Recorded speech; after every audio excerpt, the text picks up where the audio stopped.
Let's get an update, and I think this is a really important day after we had gotten the latest statistics from the City of El Paso Department of Public Health yesterday. 14 COVID-19 related deaths yesterday, and the mayor of El Paso joins us for the first time in a few weeks. Dee Margo's with us. Good morning, Mayor Margo. Good morning, Buzz. Let's talk about that. Is that some kind of, well, I know it's definitely a red flag. Record high or something? It's a record high, but also what is that going to mean? Are we going to have some meetings because of those numbers that came out from yesterday? Well, any death related to this pandemic is a tragedy for our community and for the families involved. I want to make clear to your listeners that it didn't all occur yesterday. We didn't have 14 pass away yesterday. Until the coroner's office certifies the death certificate with COVID as the underlying condition or as the cause, it's not reported to us and to the health department, I say. These deaths could have occurred over the last 2 weeks. Okay. And so it's just important. It wasn't all of a sudden yesterday a spike of this. It is a tragedy any way you look at it. Again, they were from their 70s to their 90s, and each one had an underlying condition contributing to their frailty when they were struck with the virus. But again, I can't say it enough. The bottom line is the only way we know until there is a vaccine to deal with this virus is to wear face coverings, maintain social distancing, and wash your hands frequently. That's all any medical expert agrees on. And so if we want to stop this, at least the spread, that's the only way we can do it. And most of our spread has been what we call community spread and not from specific hotspots. When we always hear this, that most of the patients, although there was one reported earlier this week that did not, I think, have underlying conditions. When they're talking about underlying conditions, are they talking about things that are so common that, as I'm listening to what some of the underlying conditions are, I can't imagine anybody being 60 and not having some of the underlying conditions they're talking about. And given our Hispanic culture predominance, demographically where we are, the bulk of the underlying conditions have been hypertension and diabetes. And there's a third condition that's not considered an underlying condition that's prevalent, and that's obesity. Mm-hmm.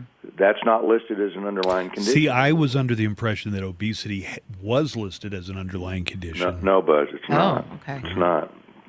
Yet we know that in some cases that, that's our nature around here. It's our culture. It's our, food is big, and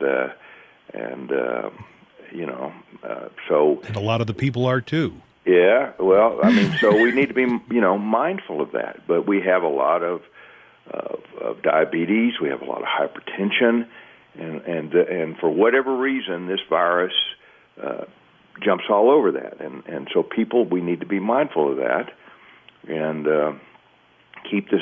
The only way we can stop the spread that all the medical community and scientists agree on is the wearing of face coverings. Okay, so when you're talking about community spread, so what I'm seeing a lot of online is a lot of businesses that are not doing social distancing. And I've seen a lot where they are allowing more than the number they're supposed to allow in there. Nobody's wearing face masks. How are those businesses being brought by code to make sure that they're following these rules? And if they aren't, why are these businesses continuing to be allowed to run? Well, the bottom line is they shouldn't if they're continuing to violate. We've got an education task force coming out of the code compliance in the health department to explain to businesses what the requirements are. And I asked yesterday on my daily briefing, where are we on the citations and the enforcement?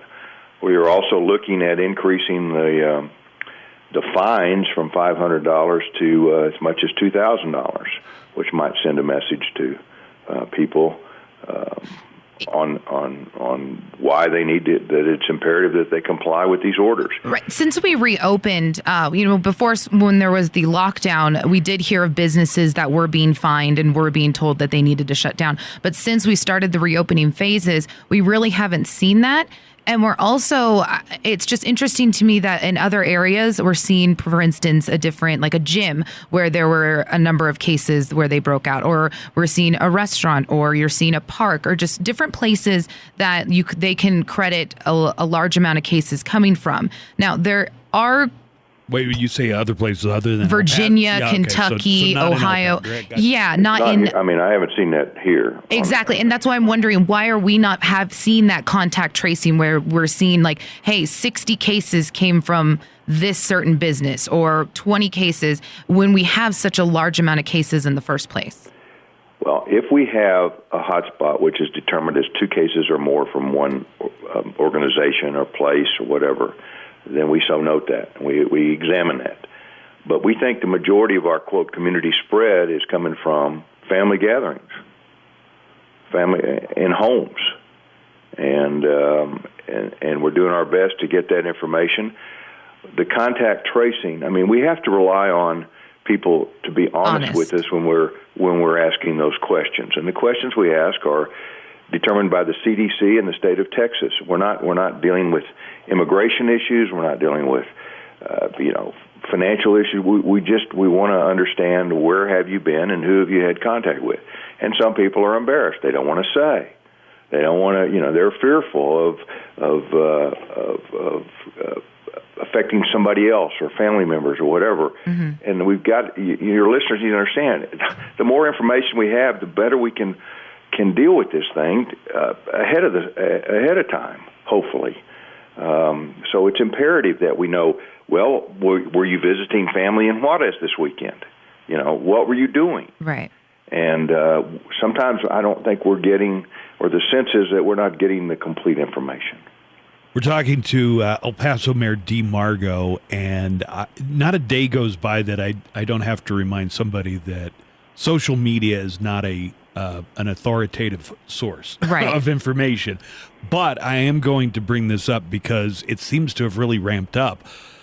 Just a lot of chatter that Texas is, Governor Abbott is going to put us back to like stage 1.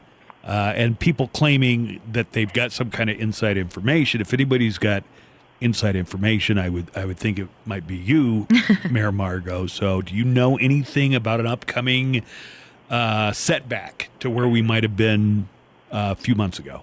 The governor has no plans to do a shutdown whatsoever. Okay. The fact is, he did an interview last night, Buzz, on a Houston television station, in which he said that exactly verbatim. And basically his comment was, I believe if we will enforce the mandates related to face coverings, distancing, and washing your hands, we won't even have to even consider that. But he said no. He said he had no desire to do that whatsoever, and that's the feedback I'm getting. We usually have the large city mayors usually have a telephone or a Zoom meeting once a week with the governor's leadership on this pandemic, and Dr. Heller staff, and if I'm saying his name correctly, and Nim Kidd, the head of the Texas Department of Emergency Management. Okay.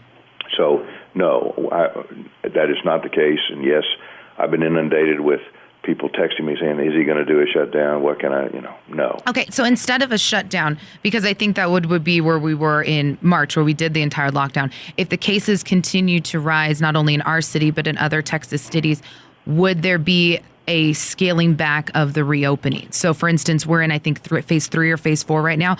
Would they take us back to a phase 3 or a phase 2 or even a phase 1 like we've seen in other states like California has reimposed?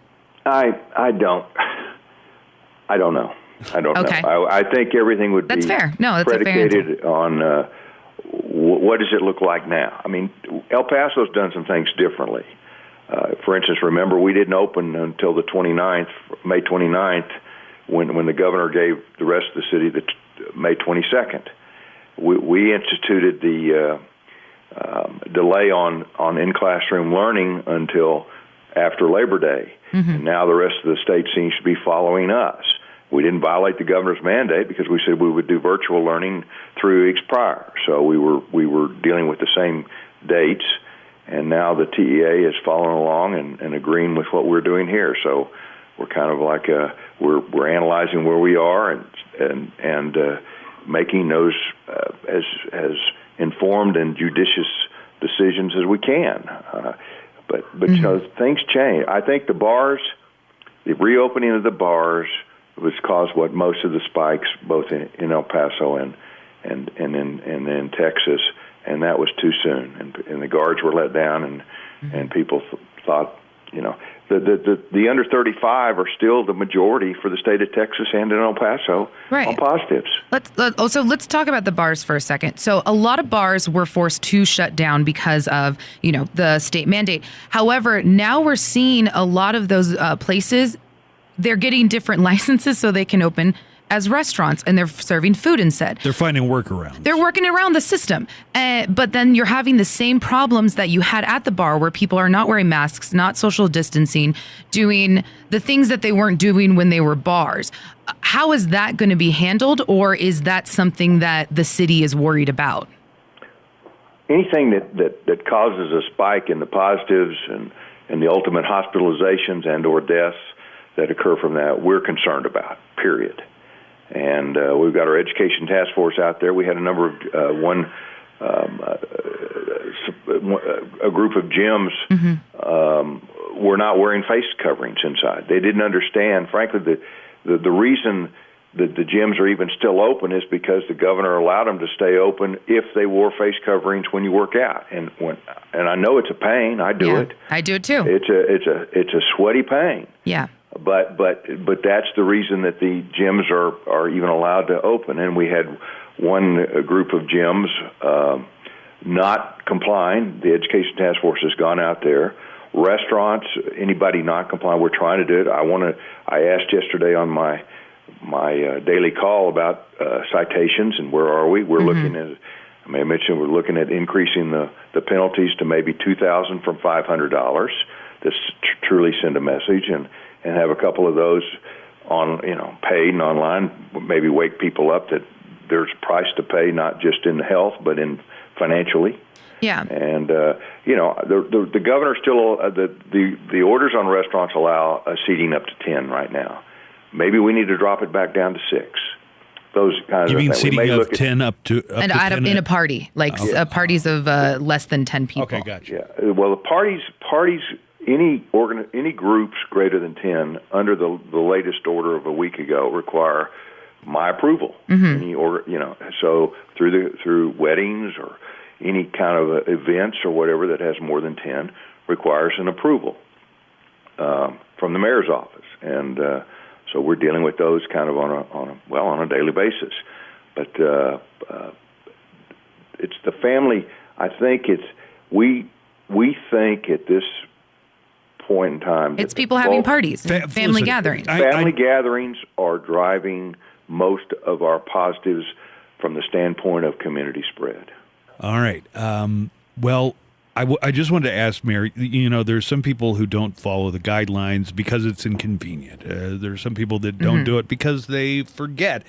But you've got some people, and I don't think it's an insignificant number, that it's part of their core identity of who they are, is they're not going to wear this mask. They see wearing a mask as a political statement, and now it's just become part of who they are. What would you say to people who take that position? You don't care about your family members. You don't care about your fellow El Pasoans, and you don't care about the rest of humanity. Yeah. Unfortunately, most of the people that fall into that category, I don't think that moves the needle for them. But I don't know what to tell them other than the fact that the only documented evidence we have is what they refer to in the verbiage nomenclature as aerosol. Sneezing, coughing, talking. The reason the bars, they said, were such a opening people they let their guards down. They talk loudly and back and forth, and they. Yeah, I've been in a bar before. I know what happened. You know exactly what I'm talking about. But sure. that's the problem, and those who refuse to wear masks. First of all, the businesses aren't supposed to let them in. I think Walmart yesterday announced that all Walmarts and Sam's will, effective Monday, if you're going to be a customer and go into one of those stores, you must wear a face covering, period. Yeah. And some of the loudest voices that are anti-mask are business owners. I've noticed. Well, I just until we have a vaccine, we got to do all we can do. All right. Okay. What's the latest on when are schools going to go in person? Because the last I heard was that you had decided September 8th or 9th, and then my daughter, who's going into 8th grade, told me it was later than that, so I may be behind on the information. Well, the TEA Texas Education Agency has done has embraced what El Paso initiated. And but there's also some discussion, and I haven't seen anything formalized that they may say we'll even go a week later for in classroom to the 15th. So that's all I've heard. I haven't heard anything definitive on that.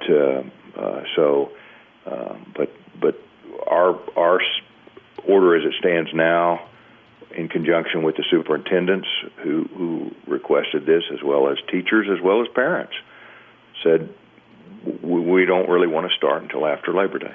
Which, when I was growing up, that's when you started school. Me That's what too. I thought too. You do Labor Day and then you go back to school. It's still too hot, but that's when you go back. I guess that's not the way. So, what is the target date for going back to class? Well, right now in El Paso, it's the first start day would be September the 8th, the day after Labor Day. All right. Okay. Well, Mayor, thanks for taking the time. I know you got a lot on your plate, and we appreciate talking to you as always. Thank you, Buzz.